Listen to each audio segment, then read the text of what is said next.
अस्सलाम वालेकुम viewers. English learning video series जे सिलसिले में अॼु असीं सिखंदासीं इंग्लिश अल्फ़ाबेट में स्काई लेटर्स, ग्रास लेटर्स ऐं रूट लेटर्स कहिड़ा आहिनि ऐं उन्हनि खे कीअं लिखिबो आहे।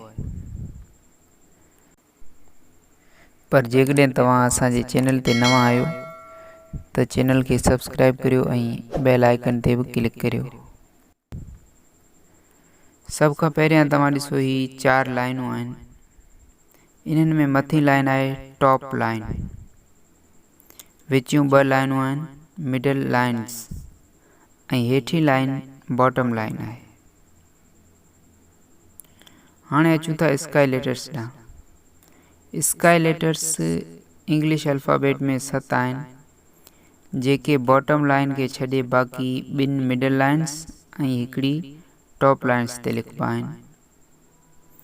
मसलन बी, डी, एफ, एच, के, एल ऐं टी इहे स्काई लेटर्स आहिनि।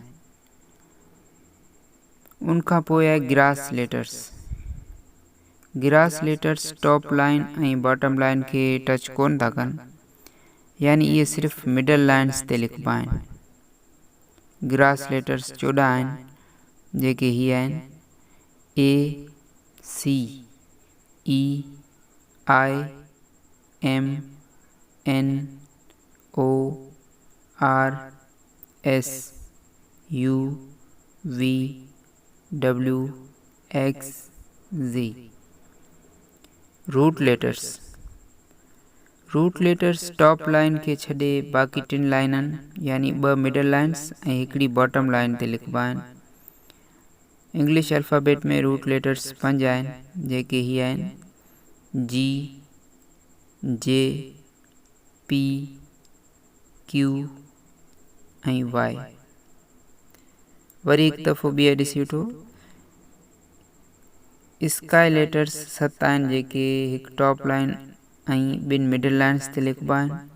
ग्रास लेटर्स 14 आहिनि जेके 2 मिडल लाइन्स ते लिखिबा आहिनि ऐं रूट लेटर्स 5 आहिनि जेके 2 मिडल लाइन्स ऐं हिकिड़ी बॉटम लाइन ते लिखिबा आहिनि।